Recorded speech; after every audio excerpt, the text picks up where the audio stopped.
on the I, Ashish Burman, on the behalf of ISDG Research Foundation, welcome all of you for joining this virtual meeting.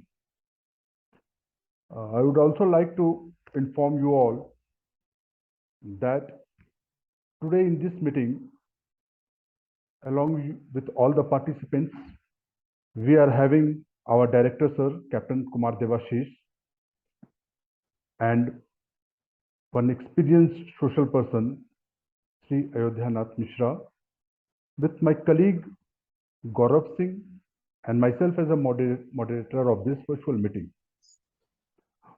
At the beginning, I would like to request the consultants to introduce yourself along with the name of the districts where you have conducted the study.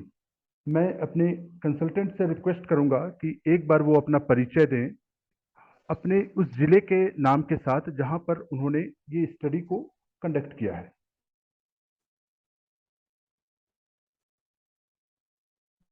हमारे साथ अभी दो consultant जुड़ चुके हैं, Chandrashekhar भोय and कृष्णामणि Shukla.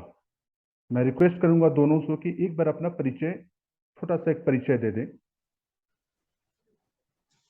Hello sir, मेरी आवाज आप लोग को सुनाई दे रही है? सर बिल्कुल बिल्कुल बिल्कुल आ रही है आपकी आवाज। सर, मेरा नाम चंद्रशेखर भोय है सर। मैं सिमडेगा झारखंड से सर्वे कर रहा था। हाँ सर।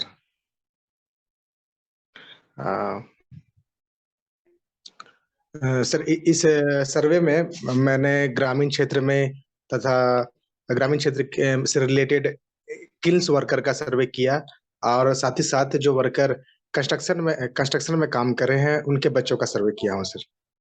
जी, ठीक है बहुत अच्छा। और हमारे एक और साथी कृष्णामणि जी भी हैं हमारे साथ में। मैं उनसे भी रिक्वेस्ट करूंगा कि वो भी एक बार अपना परिचय दे दें।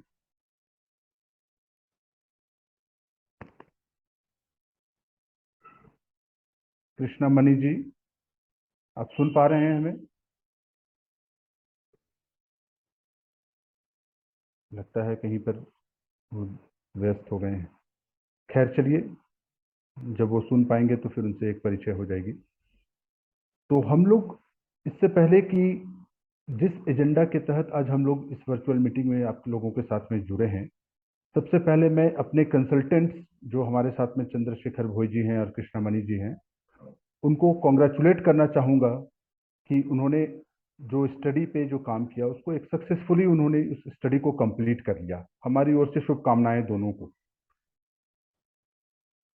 साथ ही साथ मैं आप लोगों की जानकारी के लिए और साथ ही साथ हमारे इस मीटिंग में जितने भी सदस्य जुड़े हैं उनकी इंफॉर्मेशन के लिए मैं उन्हें बताना चाहूँगा कि हमने ये जो स्टडी है, बच्चों की एजुकेशनल स्टेटस की जो स्टडी है, हमने 6 स्टेट्स में काम किया है, जिसमें कुल मिलाकर के 12 जिले पर, हर स्टेट्स पे 2-2 जिलों पर हमारी ये स्टडी कंडक्ट हुई है।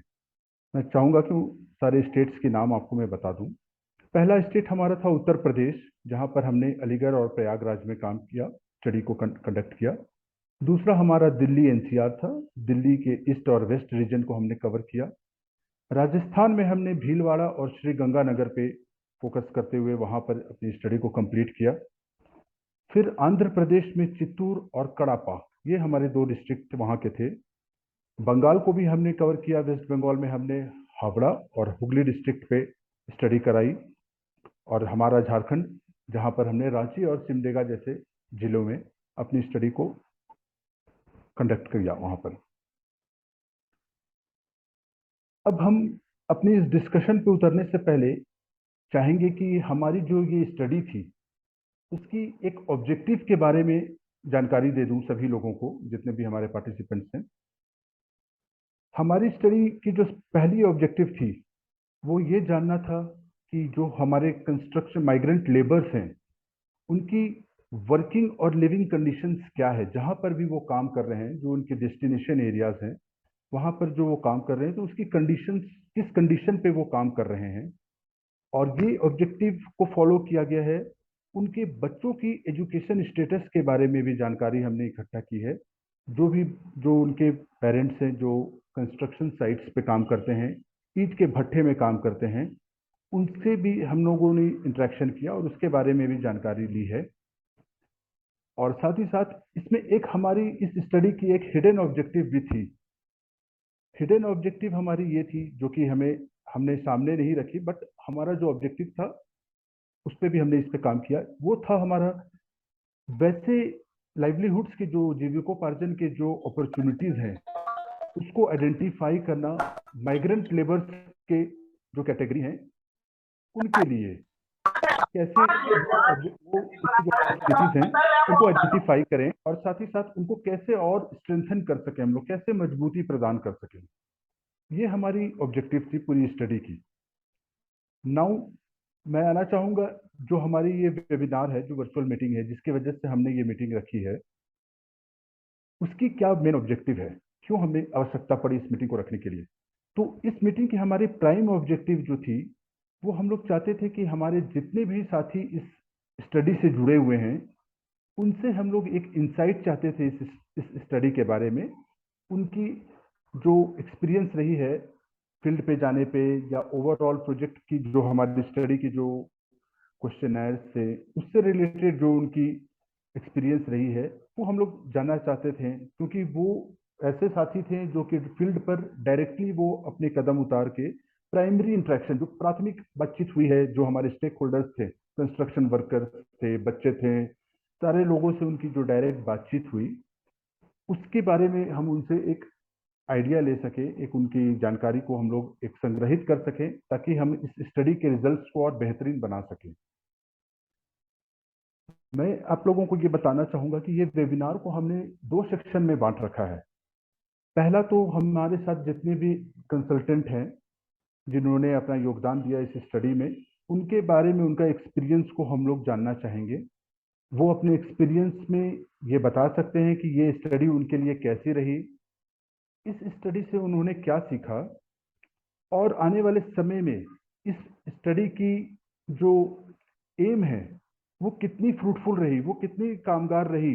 बच्चों की जो हमारी जो स्टडी के ऑब्जेक्टिव थे कि बच्चों की एजुकेशनल स्टेटस को हमें जानना है और कैसे सुधारना है, जो भी उसमें कमियां हैं कैसे सुधारना है, तो उसके बारे में वो बता सकते हैं कि ये स्टडी में के दौरान उन्होंने जितने भी प्रश्न किए माइग्रेंट वर्कर से और कंस्ट्रक्शन वर्कर से, तो वो कितने कामगार हैं, कितने रिलेवेंट थे। पहला तो ये जानना है। उसके बाद में हम लोग अपना एक सेशन स्टार्ट करेंगे जिसमें हमारे पास कुछ प्रश्न हम लोगों ने अपना रखा है जो इस जो स्टडी है उससे संबंधित है, और हम लोग चाहेंगे कि हमारे साथ जितने भी कंसल्टेंट्स हैं वो अपना इस स्टडी के बारे में अपना प्रैक्टिकल एक्सपीरियंस को शेयर करें हम लोगों के साथ में, कि उनकी जो भी कंट्रीब्यूशन थी वो शेयर करें। तो कुल मिलाकर के ये दो सेक्शन में हमारी ये पूरी सेशन रहेगी।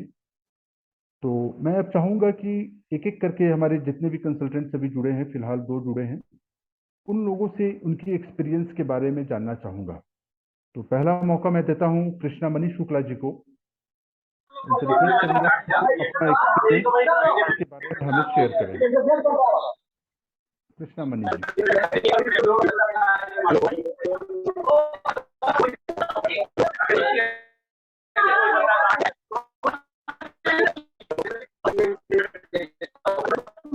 कृष्णा मणि जी, क्या आप सुन पा रहे हैं? मेरी आवाज जा रही है? आवाज आ रही है, ब्रेक कर रही है, काफी डिस्टर्बेंस आ रही है आपकी। आपके अगल बगल में शायद कुछ लोग हैं। नहीं, आवाज क्लियर जा रही है मेरी? आवाज आ रही है। हेलो। थोड़ा सा अगर आप कोई ऐसा स्थान चयन कर लेते हैं जहां पर इस तरह के शोर नहीं होते तो बातचीत करने में काफी हमें सरलता होती।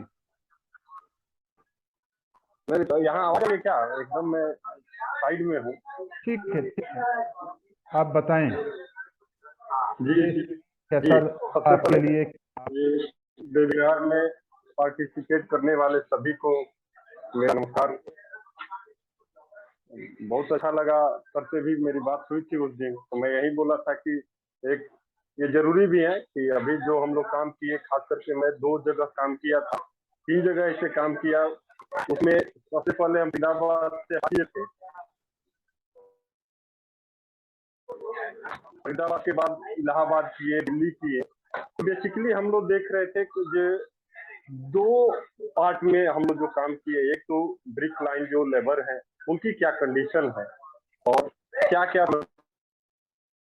कंस्ट्रक्शन वर्कर है उनके साथ क्या क्या है हम लोग जो किए, उसमें दो तीन चीजें देखने को मिली कि एक तो दोनों में काफी डिफरेंसेज है।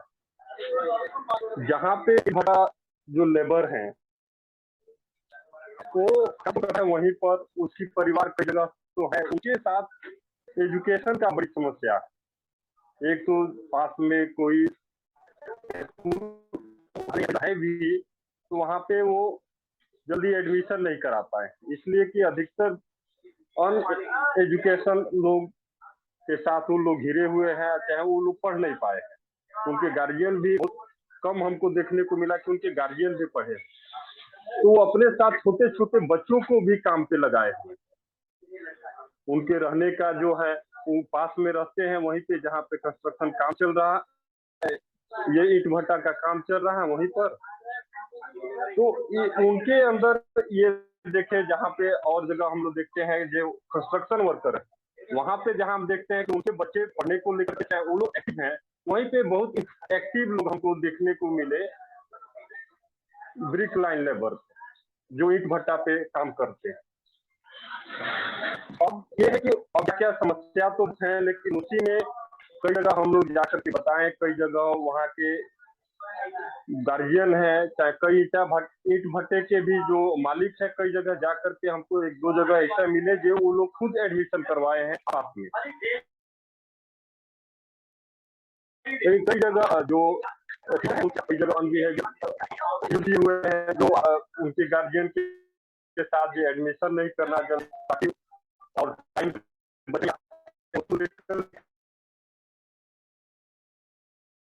क्या है जो देखने को हम लोग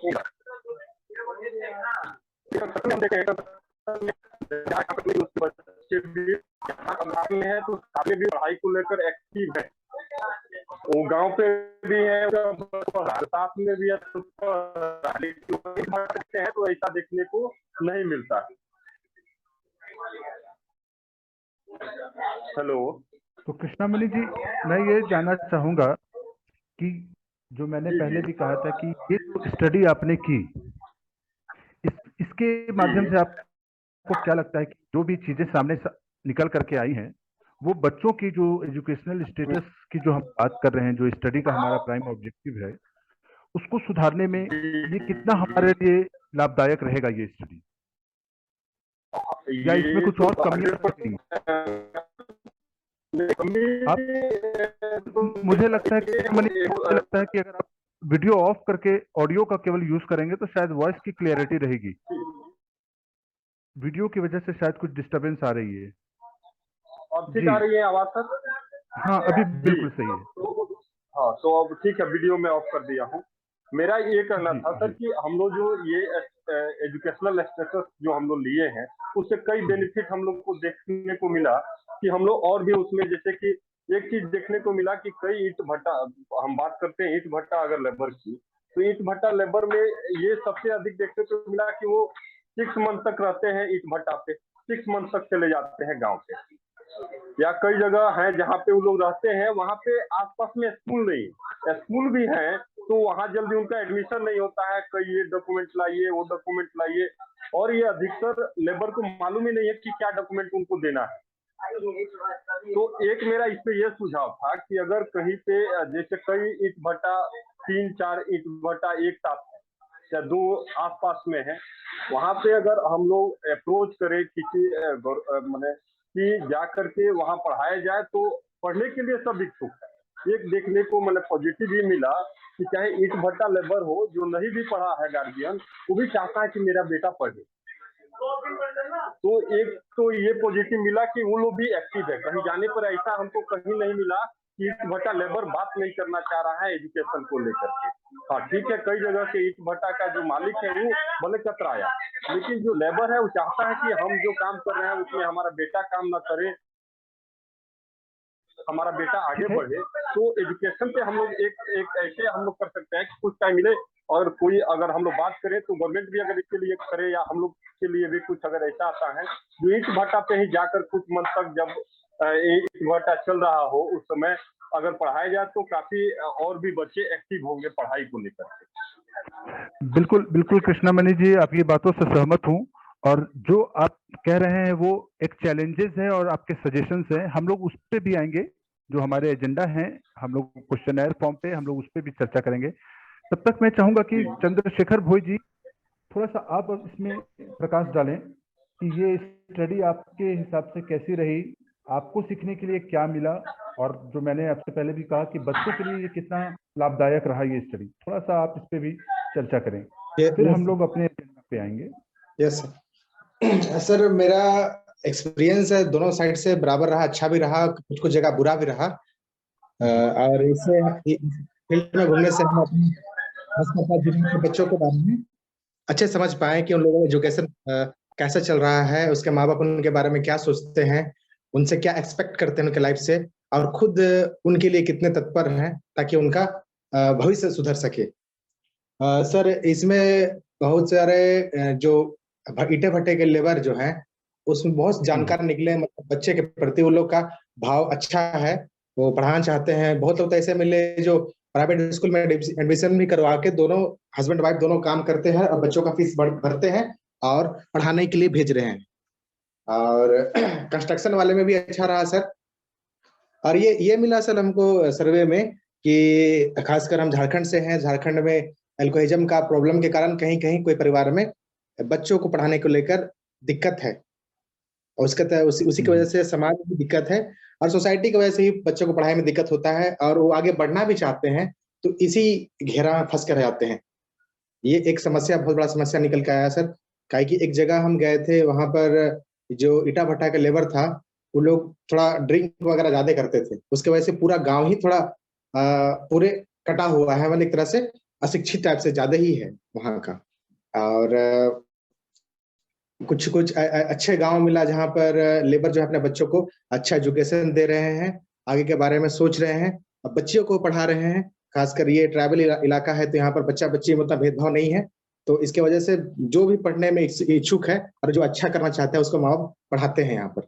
और सिमडेगा जिला होने के कारण यहाँ पर ये खेल के लिए बहुत ही फेमस है। तो अगर आप लोग को संभव हो तो इस सेक्टर में, अगर आप खेल के सेक्टर में काम कीजिएगा तो सिमडेगा में आप लोग बहुत अच्छा काम कर सकते हैं। यहाँ हॉकी के लिए बहुत अच्छे हैं, लड़का लड़की दोनों। और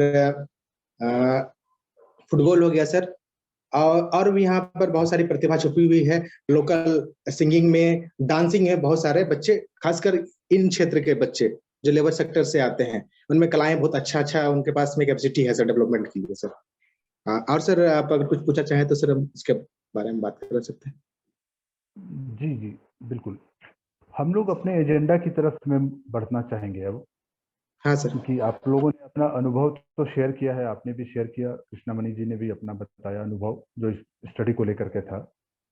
हाँ सर। हमारा एक आपसे ये जानना रहेगा कि हाँ सर। जहां पर आपने स्टडी के लिए जहां पर आप गए, जो भी, हाँ सर। ये एक कॉमन क्वेश्चन है कृष्णामणि जी, आप भी कृपया इस पर ध्यान दें। जैसे आपके पास में दो एरियाज दिए गए थे, एक तो हाँ सर। कंस्ट्रक्शन वर्कर जो थे हमारे, और दूसरे थे आपके कि ईंट भट्टे वाले, ब्रिक्स क्लीन वाले साइट। तो हाँ सर। वहां पर का परिवेश कैसा था? वहां पर जो वो काम करने के लिए जो लेबर्स थे वो जाते थे हाँ जहां सर। पर, तो वहां पर का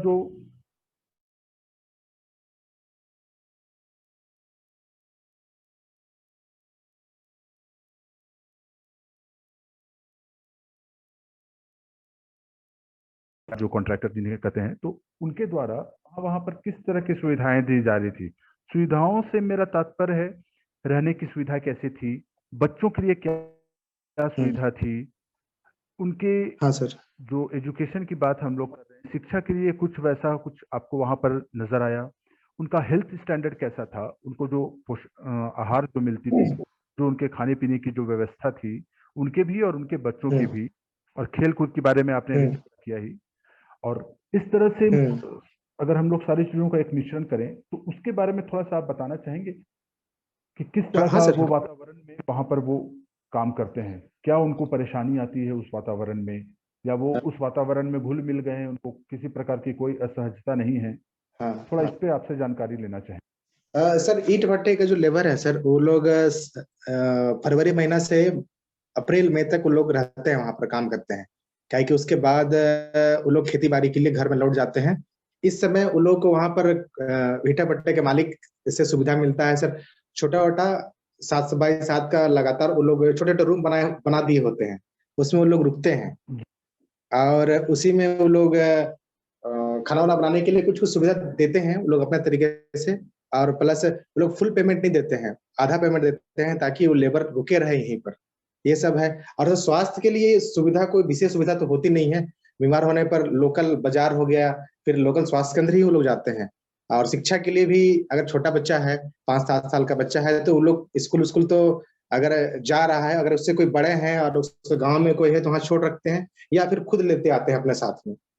ये है सर। और खाना पीना में उन लोग को जो राशन या तो उदय या तो अपना लाल कार्ड से लेते हैं या फिर कुछ सुविधा ठेकेदार की तरफ से मिल जाता है। उन लोग का अपना ही पेमेंट के तौर पर उसमें वो लोग काट लेता है सर। ठीक है सर। तो ज्यादातर आपको ऐसे साइट्स में, चाहे वो ब्रिक्स क्लीन वाले हो गए या कंस्ट्रक्शन साइट हो गए, वहां पर आपको ज्यादातर पुरुष वर्ग के जो है लेबर वो मिले हैं या फिर आपके महिला वर्ग के भी मिले हैं? अगर हम सर दोनों रेशियो की बात करें तो किस तरह का वो होगा? सर यहाँ पर जैसे कि जो लेबर हैं, अब उनके बच्चे हैं तो अभी बहुत सारे ऐसे परिवार मिला दोनों काम करना चाहता है ताकि ज्यादा इनकम हो सके। इसलिए काहे कि ईटा भट्टे वाला लोग को तो एक सीजन में वो लोग काम होता है, इसलिए वो लोग दोनों काम करता है। हो सके अगर बड़ी बच्ची है, बड़ा बच्चा है, वो लोग भी सब काम करता है अगर स्कूल नहीं जाना है तो। ऐसा है सर। ऐसे भी कोई आपको वहां पर घटना देखने को मिली जहां पर कि जो चाइल्ड लेबर हम लोग को कहते हैं, बाल मजदूरी, वैसे भी कहीं पर आपको कुछ नजर आया जितने भी आपने साइट्स कवर किए, कि जहां सर पर बच्चों को भी मतलब काम के लिए एक दबाव बनाया जा रहा हो? हाँ, कारण कुछ भी हो सकता है कि अधिक आय एक के लिए भी हो जगह सकता है। एक जी जगह बताएं। सर हम पर उसका थोड़ा वो लोग का हमको बिहेव लगा कि वो लोग जब सीजन होता है काम का तो लोग सब पूरे गांव छोड़ के पहुंच जाते हैं भट्टे पर काम करने के लिए लोग। और वहां पर काम खत्म होता है तो ये लोग फिर दिल्ली या फिर बॉम्बे की तरफ रुख करते हैं, बाहर काम करने चले जाते हैं। फिर सीजन खत्म, फिर सीजन आता है तो फिर वापस लौट जाते हैं, फिर वहां काम करने चले जाते हैं। ऐसे करते हैं सर। तो यहाँ पर के जो बच्चे हैं या उनके जो माता पिता हैं, तो हाँ अपने बच्चों के प्रति क्या सोच है? एजुकेशन की जो बात हम कह रहे हैं, वो किस हाँ तरह का सोच लेकर के आप लोगों से कुछ चर्चा हुई होगी कि बच्चों के हाँ भविष्य हाँ के लिए क्या सोच रहे हैं? जो सर वर्तमान में जो एजुकेशन। सुविधाएं उनको मिल रही है हाँ शिक्षा से, वो किस तरह हाँ की है? सर बहुत से 100% में से 90% लोग जो हैं जो अपने बच्चों को पढ़ाने के लिए ही काम कर रहे हैं। उसमें से बहुत सारे लोग अगर बच्चों में प्रतिभा दिखती है पढ़ाई के प्रति तो लोग पढ़ाने के लिए खर्चा करते हैं और कमाना भी उसलिए चाहते हैं। ये एक पर्पस है सर। और यही उनका मेन अभी तो चल रहा है हमारा हमारा जिला में सर।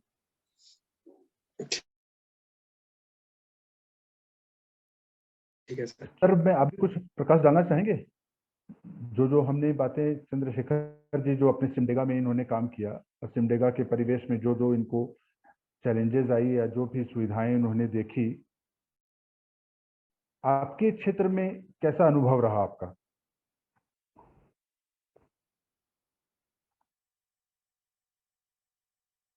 कृष्णा मणि जी, आप सुन पा रहे हैं मुझे?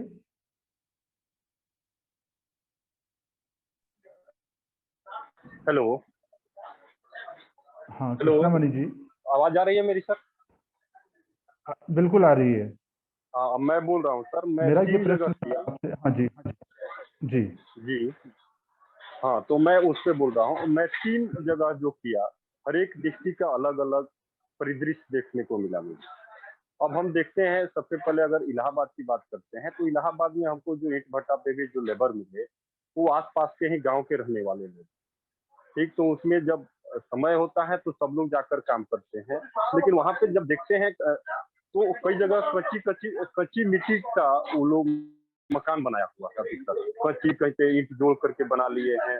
अधिकतर गाँव के लोग हैं, जो आस-पास के गाँव के लोग हैं, इलाहाबाद में ऐसे देखने को मिला।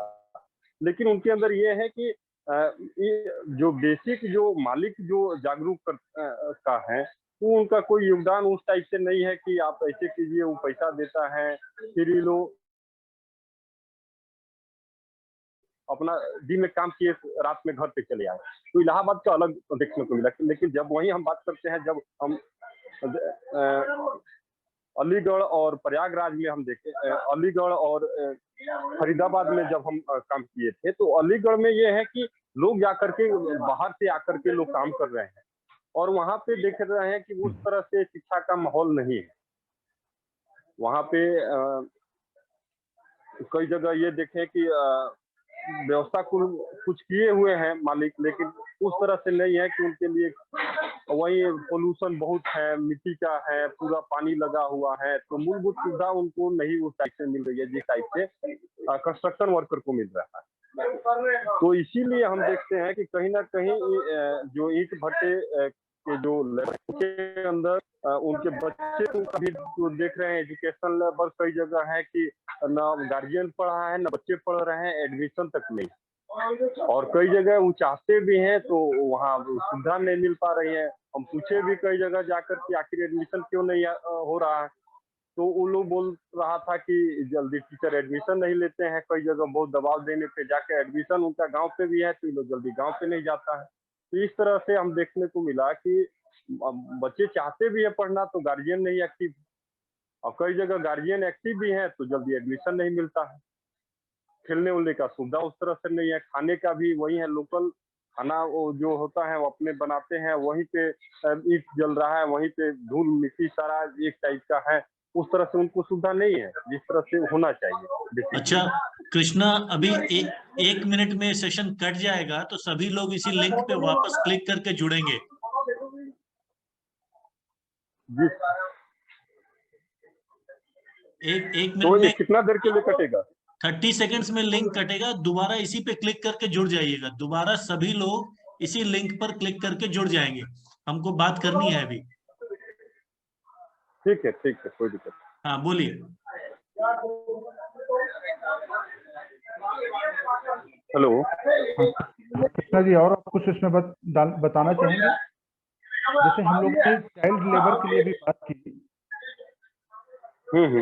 हाँ, चाइल्ड लेबर में ये है कि हम अधिकतर जगह देख रहे हैं जहाँ पे गार्जियन काम कर रहे हैं, वहाँ बच्चे साथ में काम कर रहे हैं। बात कर रहे हैं अलीगढ़, कहाँ से? हेलो। हाँ कृष्णा बोलिए तो बोलिए। मैं शुरू कर रहा हूँ। सबसे पहले हम शुरू करते हैं अलीगढ़ से, ठीक है सर? अलीगढ़ में हम कंस्ट्रक्शन, सबसे पहले हम ईंट भट्टा लेबर की हम बात करते हैं, जो हम जा करके किए। उसमें हमको ये देखने को मिला कि अभी तो जब हम सर्वे कर रहे हैं तो बहुत कम लेबर मिल पा रहे थे, इसलिए कि उस समय ईंट भट्टा का जो चलने का जो काम है वो बंद हो चुका था। तो कुछ लेबर रह रहे थे जो वहाँ पे कच्ची मकान में रहते थे, ठीक है सर? अब ये है कि उनके लिए मैं जब बात किया एजुकेशन को लेकर के कि आपको क्या क्या सुविधा है क्या नहीं है, कई बार ये देखने को मिला कि ईंट भट्टा का जो मालिक होता है या जो ठेकेदार होता है, अधिकतर ये लोग ठेकेदार प्रथा के ऊपर काम करते हैं। ठेकेदार ही उनको वेतन देता है, और वेतन बहुत मिनिमम है। मतलब क्या कहा जाए, आज के डेट में मुश्किल से 5,000, 6,000, 7,000 रुपया यही उनकी इनकम मंथली है, वो भी रेगुलर नहीं, जिसके चलते महंगाई के मार से वो लोग बहुत अधिक प्रभावित हैं, और इसके चलते वो लोग पढ़ाई पे ध्यान नहीं दे पा रहे।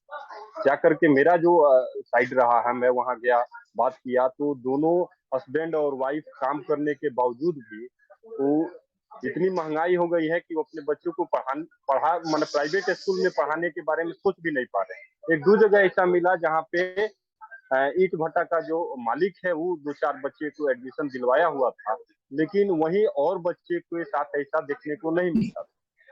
वहां पे कच्ची मकान बना दिया गया है, और उसी में वो जनरल जैसे बोगी में आदमी रहता है, वैसे उन लोग कच्ची कॉलोनी टाइप में है, वहाँ पे मूलभूत कोई पंप लाइन नहीं है, न बिजली उस टाइप से है, वही ईंट भट्टा वाला ही जो दे देता है दे देता है। खाने की अभी सुविधा अगर हम देखते हैं तो ऐसा नहीं मिलता है कि उनको वहीं से वो लोग कुछ दे देता है या पर डे कमाते हैं और पर डे खाते हैं, जिसके चलते कि वो अपने बच्चों पर अधिक शिक्षा पे काम नहीं मतलब नहीं ध्यान दे पा रहे।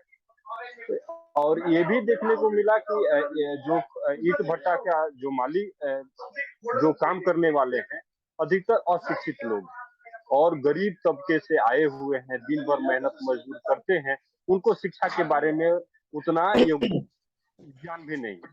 कई जो अब धीरे-धीरे अब नई-नई परिस्थिति में देखते हैं, तो अब वो चाहते हैं पढ़ाई करें बच्चे। जा करके कई बार कई जगह हम बात किए तो वो लोग अगल-बगल में जा करके कई टीचर का इसमें है, कई टीचर उनका बच्चे का एडमिशन ले लेते हैं, कई जगह उनके बच्चे का एडमिशन तक टीचर नहीं ले पाते। हम गए तो कई जगह उनसे बोले कि हम अगर ये सर्वे भी कर रहे हैं तो हम हमारी ये रहेगी गवर्नमेंट से भी कि हम लोग आपके बच्चे के लिए यहीं पे कुछ एजुकेशन की सुविधा हम लोग उपलब्ध कराएंगे ताकि आपके बच्चे ठीक से पढ़ पाए। इस बात को लेकर के जो नहीं भी चाह रहा था वो भी अपने बच्चों को लेकर के मेरे पास आता था कि सर जी थोड़ा इस बच्चे को समझाइए, ऐसा है। तो ये चीज भी देखने को मिला कि उनके अंदर एक्टिविटी है, वो चाहते हैं कुछ करना, लेकिन उनको मूलभूत सुविधा देखने को नहीं मिल पा रही। तो वहाँ पे ग्रामीण एरिया में तो कुछ जगह है, कई जगह ये है कि हम ये देखने को मिलता है कि कई जगह बच्चे को भेजते हैं पढ़ने के लिए, लेकिन उनको वो सुविधा नहीं मिल पाती है। वो कई जगह स्कूल उनके ईंट भट्टा से दूर है, इसलिए कि ईंट भट्टा अधिकतर गांव से दूर बनाया गया है। हेलो हेलो हाँ, आपकी आवाज आ रही हेलो है, आप बोलते रहिए। आप पूरा वृतांत जी अलीगढ़, प्रयागराज और दिल्ली का पूरी कहानी बता दीजिए। हाँ, तो वही मैं कर रहा हूँ। मैं बीच बीच में इसीलिए कि मुझे लगा कहीं आवाज का डिस्टर्ब ना हो। तो ये चीजें हमको अधिकतर जगह मतलब खास करके अलीगढ़ में ये समस्या हमको कई जगह ये है कि उनको राशन नहीं मिलता है, राशन कार्ड में नाम है, नाम कट गया है। कई जगह उनके बच्चों के लिए पहले एडमिशन हुआ, एडमिशन में नाम कट गया, इसलिए कि वो आकर के काम करने लगते हैं। कई जगह टीचर ही चाहते हैं, टीचर ही नाम काट देते हैं कि नहीं तुम जा करके ये काम करो। तो ये चीजें वहां देखने का। वहीं जब हम ये ईंट भट्टा लेबर की बात हम बोल रहे हैं, अब यहीं पे हम जब कंस्ट्रक्शन वर्कर में आते हैं तो कंस्ट्रक्शन वर्कर खास करके आसपास का एरिया के कुछ लोग होते हैं और कुछ लोग हैं जो बाहर से आकर के, जैसे बिहार से बहुत लोग जा करके अलीगढ़ में काम कर रहे हैं या ग्रामीण एरिया से शहरी एरिया में रह करके लोग रेंट पे रहकर काम करते हैं। वो लोग अपने बच्चे का एडमिशन कराए। बहुत जगह हमको देखने को मिला कि उनके बच्चे कहीं ना कहीं से पढ़ाई से जुड़े हुए हैं और वो लोग को अब ये है कि आमदनी कम है, तो बोल रहे थे कि हम लोग आमदनी कम के चलते और कई बार टाइम जैसे कोरोना पीरियड में उनके साथ बहुत समस्या आई, उनमें उनका काम छूट गया था, बच्चे स्कूल से जाते नहीं थे, कई जगह उनके पास बेसिक मोबाइल नहीं होती थी। तो ये सब असुविधा उनको झेलने को मिली है और महंगाई, खास करके महंगाई से वो लोग त्रस्त। अधिकतर कंस्ट्रक्शन वर्कर जो लेबर है और ये चीज दोनों में सिमिलर मिला कि महंगाई के मार से वो लोग बहुत प्रभावित है और अपने बच्चों को चाहते हुए भी ठीक ढंग से शिक्षा नहीं दे पा रहे। अब हम बात करते हैं प्रयागराज की। प्रयागराज में ये मुझे मिला कि वहाँ जो ईंट भट्टे का लेबर है वो आसपास के ग्रामीण एरिया का, तो कहीं ना कहीं उनके बच्चे का एडमिशन गांव में हुआ है और वो जब जाते भी है तो वो पढ़ने में पढ़ाई के लिए वो जा रहे हैं। जैसे गांव में हम जाकर के जब ईंट भट्टा पे लेबर नहीं मिले तो हम उनके गांव में भी गए। गांव में उस तरह से इंफ्रास्ट्रक्चर हमको देखने एकदम जी जी लेकिन वहीं जब हम उनके गांव में गए तो वैसे इंफ्रास्ट्रक्चर गांव का भी है कि सड़क ठीक से उतना नहीं है, पानी लगा हुआ है, खेल का मैदान दूर दूर तक नहीं है। क्लास अगर है भी एक जगह हम जो किए हैं, हम साइट मेंशन भी किए हैं, वहाँ पे एक स्कूल है, वहाँ पे बच्चों को खेलने के लिए नहीं दिया जाता है। ये बहुत मतलब आश्चर्य की बात मुझे भी लगी, लेकिन वहाँ बोले कि एक बार झगड़ा हो गया, उसके बाद से प्रिंसिपल अलाउ ही नहीं किए कि कोई बच्चा आकर यहाँ खेल सके। लेकिन वही कंस्ट्रक्शन वर्कर में देखते हैं, कंस्ट्रक्शन वर्कर के मजदूर जो है लेबर के साथ साथ वो अपने बच्चों को एजुकेशन को लेकर के एक्टिव। अब हम बात करते हैं वहीं आकर के, जब हम दिल्ली में हम कंस्ट्रक्शन वर्कर को देखते हैं तो यहाँ के कंस्ट्रक्शन वर्कर का इन दोनों के अलावा अलग अलग कंडीशन। यहाँ पे जो है वो मुझे मिला कि जितने लेबर है उनके बच्चे कहीं ना कहीं एडमिशन लिए हुए हैं और पढ़ रहे हैं। अधिकतर ये है कि उनके बच्चे बहुत गवर्नमेंट स्कूल में हैं, कई बच्चे प्राइवेट स्कूल में पढ़ रहे हैं, चाहे वो उनके साथ काम कर रहे हैं तो भी वो पढ़ाई पे ध्यान दे रहे हैं। लेकिन और जगह ये चीजें हमको देखने को उस तरह से नहीं मिला। ये है बेसिकली मेरा तीनों जगह का अपना अंडरस्टैंडिंग, अपना जो मुझे समझ में लगा ये मेरा। Thank you Krishna. Ashish ji, I think Rahul Garg भी हमारे साथ जुड़ गए हैं। बिल्कुल राहुल बिल्कुल। गर्ग। जी सर, मैं राहुल जी से रिक्वेस्ट करूंगा। राहुल जी, क्या आप मुझे सुन पा रहे हैं? राहुल जी राजस्थान से हमारे साथ जुड़े हैं। क्या आप मेरी राहुल जी आप हाँ, राहुल जी, मैं आपसे रिक्वेस्ट करूंगा कि एक बार आप अपना एक छोटा सा संक्षेप में परिचय दे दें ताकि हमारे जितने भी साथी इस वर्चुअल मीटिंग में जुड़े हुए हैं वो आपसे परिचित हो जाएं। हाँ जी सर। हेलो जी राहुल जी, बताएं। हाँ जी सर, मैं श्रीगंगा राजस्थान से बोल रहा हूँ। स्वागत है राजस्थान से।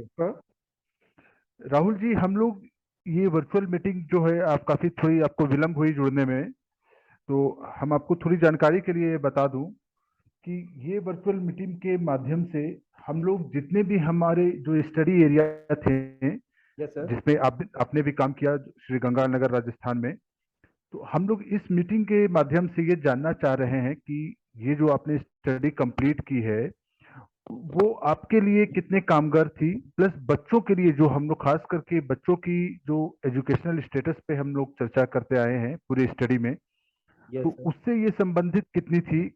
आप अपने एरिया में जहां पर आपने काम किया श्री गंगानगर में, उसके बारे में थोड़ा सा बताएं कि क्या क्या चैलेंजेस आपको वहां पर फेस करने मिले और किस हिसाब से किस तरह से ये हमारी जो स्टडी है वो बच्चों के लिए कितनी लाभदायक रहेगी आने वाले समय में भी, और जो भी चीज आपके सामने निष्कर्ष के रूप में सामने आई है, थोड़ा आप उस पर चर्चा करें। हाँ जी सर, मैं बताता हूँ सर। सर, सबसे बड़ी प्रॉब्लम जो आ रही थी, जो ब्रिक कंस्ट्रक्शन एरिया है ना सर, उनमें सर क्या होता है, जो बच्चे लगे होते हैं वो उनकी डिटेल देते ही नहीं है। वो जो ओनर होते हैं उनके, उनको ये लगता है कि मतलब कुछ कोई कंप्लेन वगैरह ना कर दें कि क्योंकि हम 18 प्लस से काम नहीं करवा रहे हैं, 18 से छोटे ही होते हैं वो। अच्छा अच्छा, बाल मजदूरी की तरफ आप हमारा ध्यान ले जाना चाह रहे हैं? हाँ हाँ जी, हाँ जी सर, हाँ जी सर। जी बताएं, वो और बताएं। डिटेल देने में थोड़ा हिचकिचाते हैं हम, बच्चों की डिटेल देने में। अच्छा। और सर दूसरी ये समस्या आई कि जैसे मतलब कि फोटोज वगैरह स्नैप नहीं करने देते लेडीज वगैरह की। अच्छा। लेडीज की भी स्नैप नहीं करने देते, और उनकी जो ब्रिक कंस्ट्रक्शन एरिया है उनकी नहीं करने देते।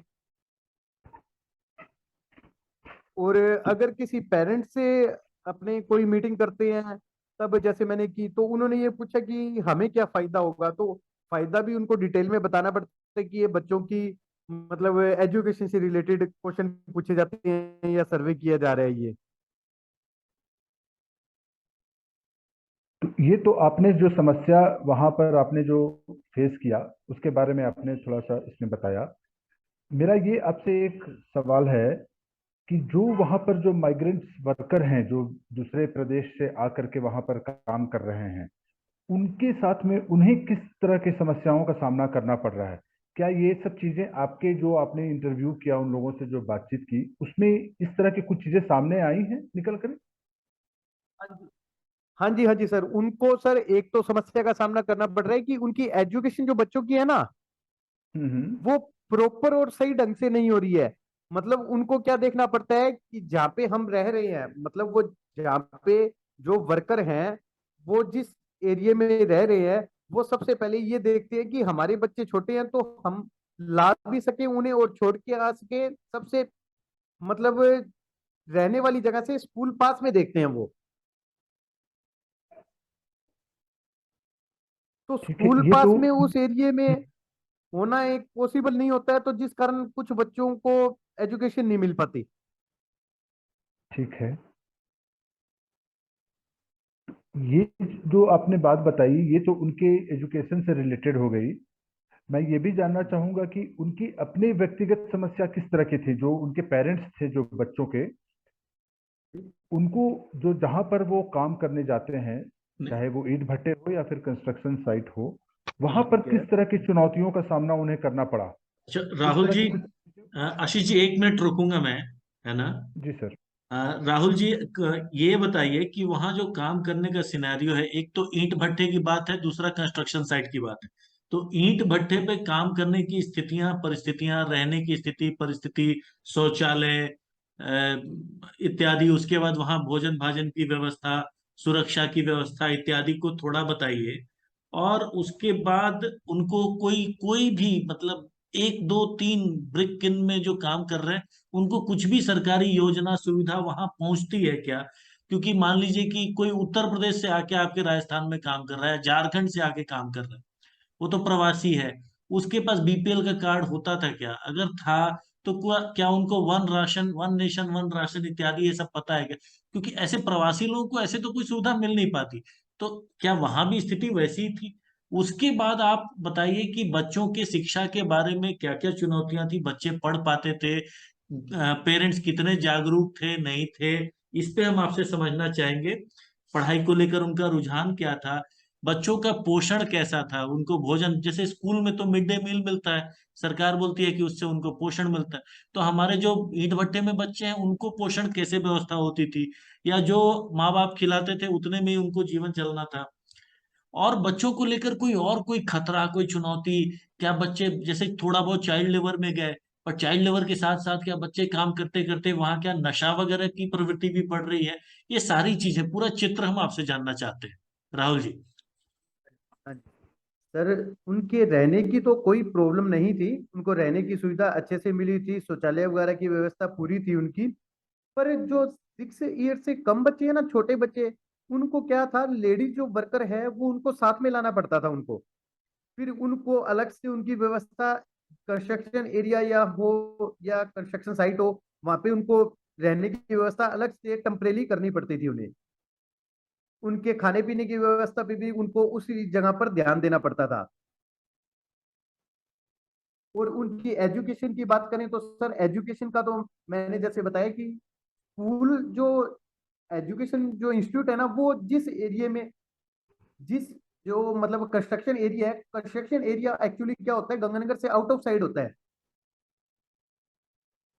आउटर 10 किलोमीटर हो सकता है। तो आउटर 10 किलोमीटर जहाँ पे कंस्ट्रक्शन एरिया होता है, वहां पे स्कूल बहुत कम होते हैं, मतलब इतना पास पास नहीं होते हैं कि पेरेंट्स छोड़ भी आए और ले भी आए।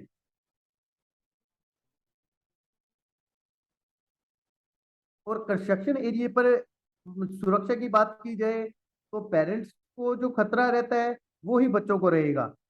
एक परिवार पूरा हर मेंबर से बनता है। आज एक पेरेंट्स में से अगर एक भी मेंबर को खतरा होता है किसी चीज का, तो वो पूरा खतरा पूरे परिवार पर आता है। बिजली पानी की कोई समस्या नहीं थी, रहने की कोई समस्या नहीं थी।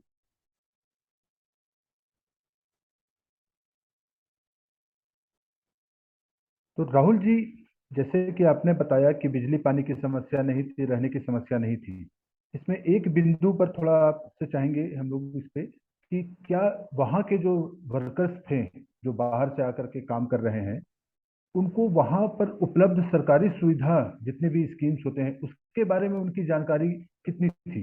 क्या वो जानते थे कि किस किस हाँ स्कीम सर, से मैं क्या ये, क्या लाभ उठाया जा सके? हाँ सर, जो राजस्थान गवर्नमेंट से मतलब जो राजस्थान गवर्नमेंट ने एलो कर रखा है, यहाँ पे अप्लाई कर रखा है, वो सिर्फ राजस्थान के वासियों के लिए अप्लाई कर रखा है।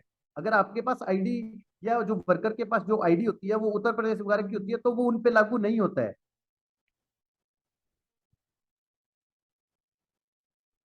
मतलब जो वो प्रवासी हैं उनकी आईडी उत्तर प्रदेश की होती है, तो उस पर राजस्थान की कोई भी स्कीम लागू नहीं होती है। हाँ, जैसे गवर्नमेंट हॉस्पिटल है, उन पे उनको बहुत फैसिलिटी अच्छी मिलती है।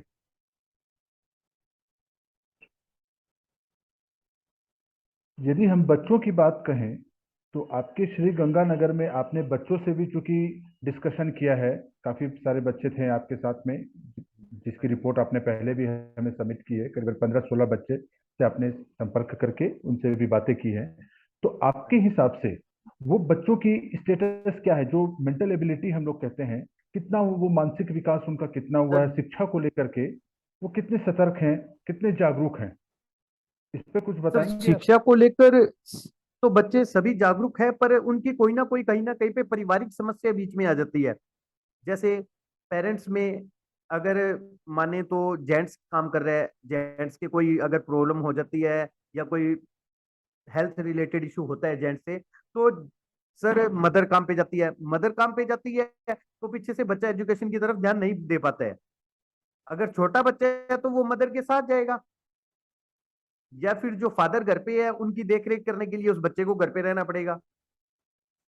तो इससे हम्म। एजुकेशन जो है वो थोड़ा डिस्टरबेंस हो जाता है बच्चे का।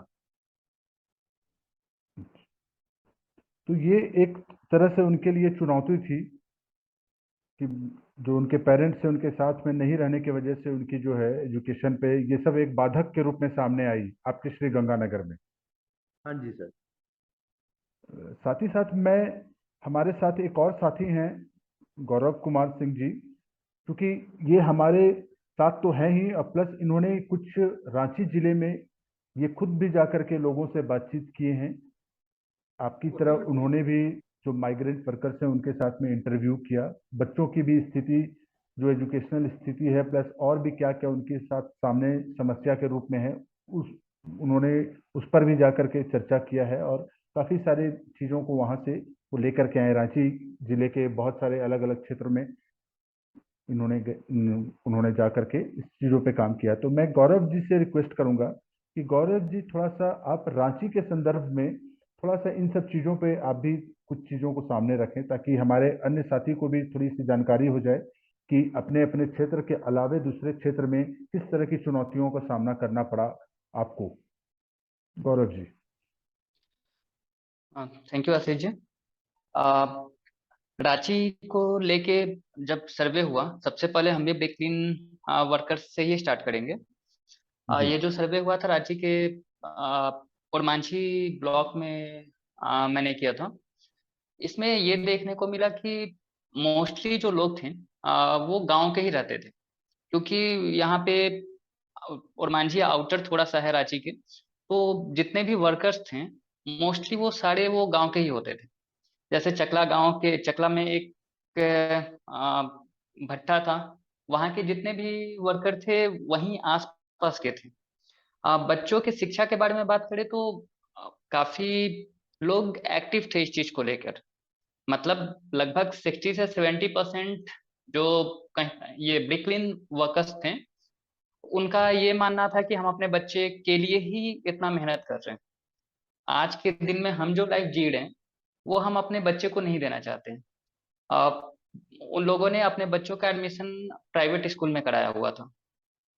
तो मुझे कोई भी एक भी इंसान वैसा नहीं मिला जो ये बोले कि नहीं शिक्षा जरूरी नहीं। शिक्षा को लेके सभी लोगों ने बोला कि बच्चे हमारे काम पे नहीं जाते हैं, हाँ घर में जरूर सहयोग करते हैं वो हमारे।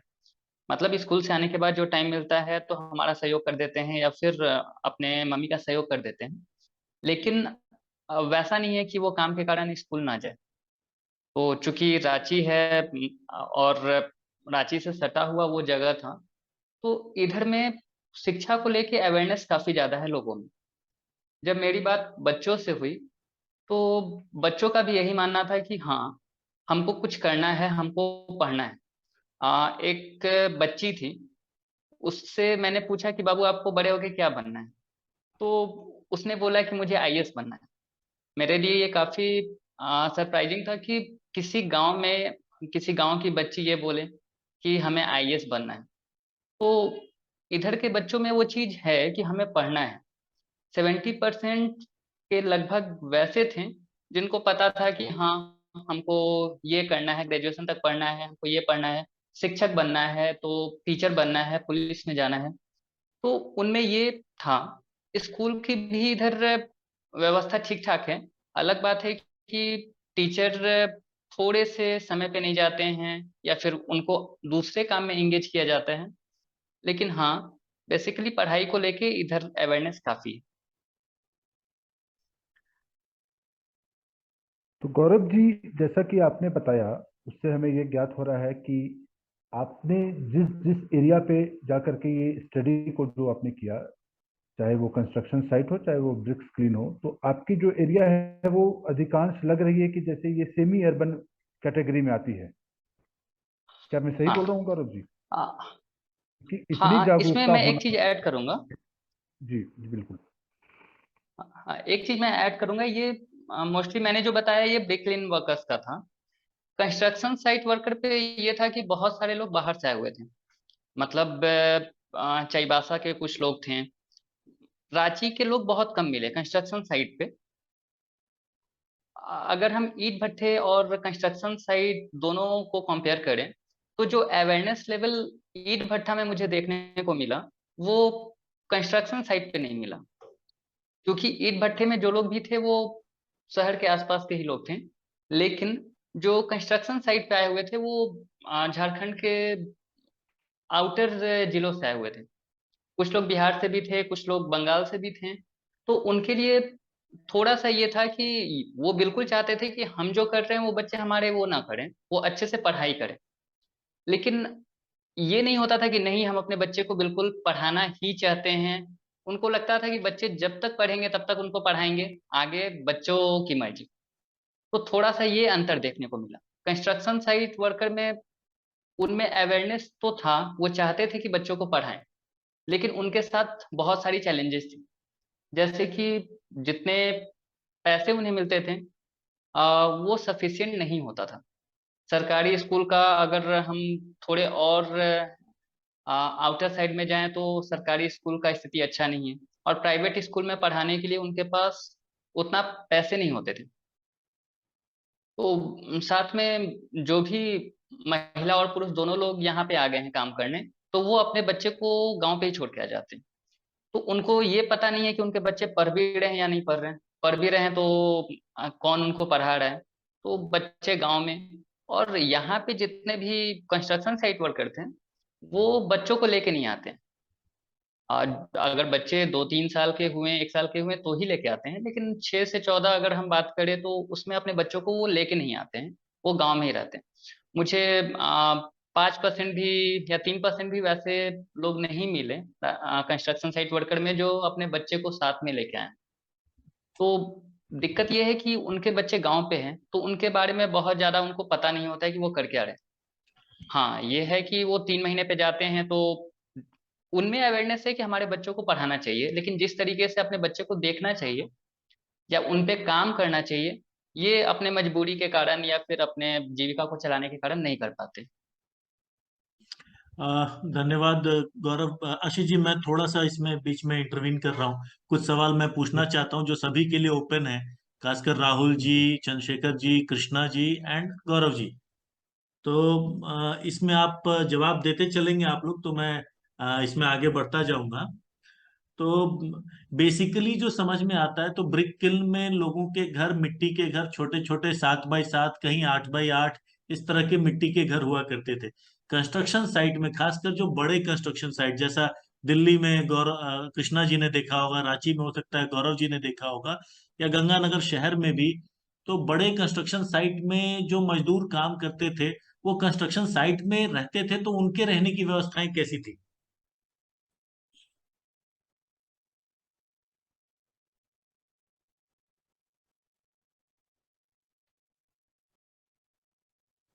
सर, कंस्ट्रक्शन साइट में सर रहने की जो व्यवस्था होती है वो मिट्टी के मकान तो नहीं है यहाँ पे।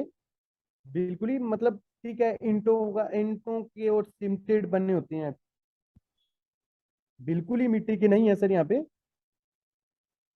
क्योंकि जो ओनर होते हैं उसकी भी एक रिस्पॉन्सिबिलिटी बनती है कि जो वर्कर काम कर रहे हैं उनको पूरी सेफ्टी से रखा जाए और सुविधा मिलनी चाहिए उनको। ओके, तो उनको ईंट सीमेंट का बना हुआ मकान मिलता था, शौचालय मिल जाता था, यस सर, शौचालय अवेलेबल है उपलब्ध सर। था? अच्छा, शौचालय यस भी सर। था, ये गंगानगर में। Delhi yes sir. में, अलीगढ़ और प्रयागराज में क्या स्थिति थी कृष्णा जी?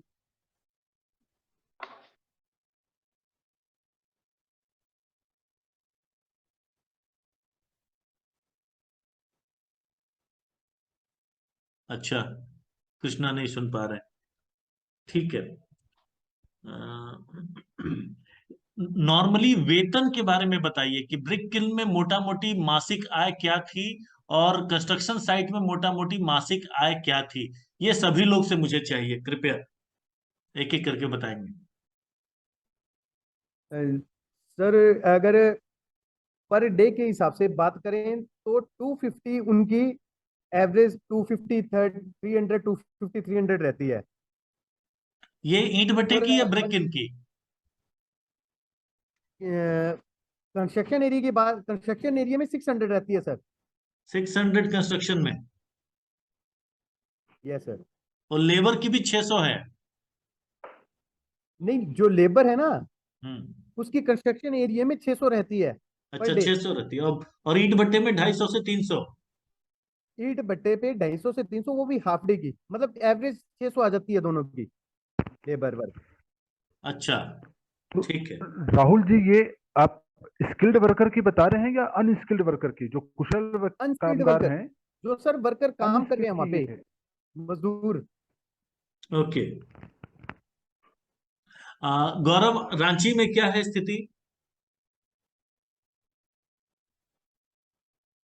और रांची में अब ये जो वर्कर हैं, हम्म। मीन्स अनस्किल्ड लेबर हैं जो, हम्म। उनका 350 से लेके 450 तक के बीच में। ये किस में? साथ में जो आ, ईंट भट्टे में या? ये कंस्ट्रक्शन साइट वर्कर, नहीं नहीं, साढ़े कंस्ट्रक्शन साइट। 350 से 450, साढ़े ठीक है। तीन हाँ। और जो मैसन हैं, जो हाँ। स्किल्ड हैं, हाँ। उनका 600 से लेके 800 के बीच में है। ओके। और ईंट भट्टे में? वो ईंट भट्टे में उनका कितना ईंट ढो रहे हैं, हाँ हाँ। उसके हिसाब से है। एक ईंट का वो 3 रुपए पे करते हैं, 3 से 5 रुपए। ओ। हम्म। तो ढो रहे हैं, गौरव और जी, ईंट मोल्डिंग भी तो करते हैं, ईंट का मोल्ड भी बनाते हैं। हाँ, उनका तो उनका पैसा? उनका यही, इनका उस तरीके से फिक्स नहीं है कि इनको पर डे पे इतना मिलेगा। अच्छा, पर ईंट पे ही पैसा इनके मिलता है? काम के हिसाब से। हम्म। हाँ, अगर ठीक वो पर ईंट जितना बना रहे हैं उसके हिसाब से 3 से 6 के बीच में वही है। ठीक है। चंद्रशेखर जी, आप बताइए मुझे ईंट भट्टा और construction site. Sir construction site का सर 350 से 400 के बीच है सर, सिमडेगा में सर। ठीक है। और ईटा भट्टा में सर एक ईंट का 2 रुपया से लेकर 3 रुपया के बीच है सर। वन ईंट पर डे जितना, 2 से 3 रुपया, है ना? हाँ दो, हाँ पर डे वो जितना बना सके, इसके ठीक। वजह से वो लोग पूरा परिवार बनाते हैं। ओके ओके ओके, ठीक है। कृष्णा, आप बता दीजिए।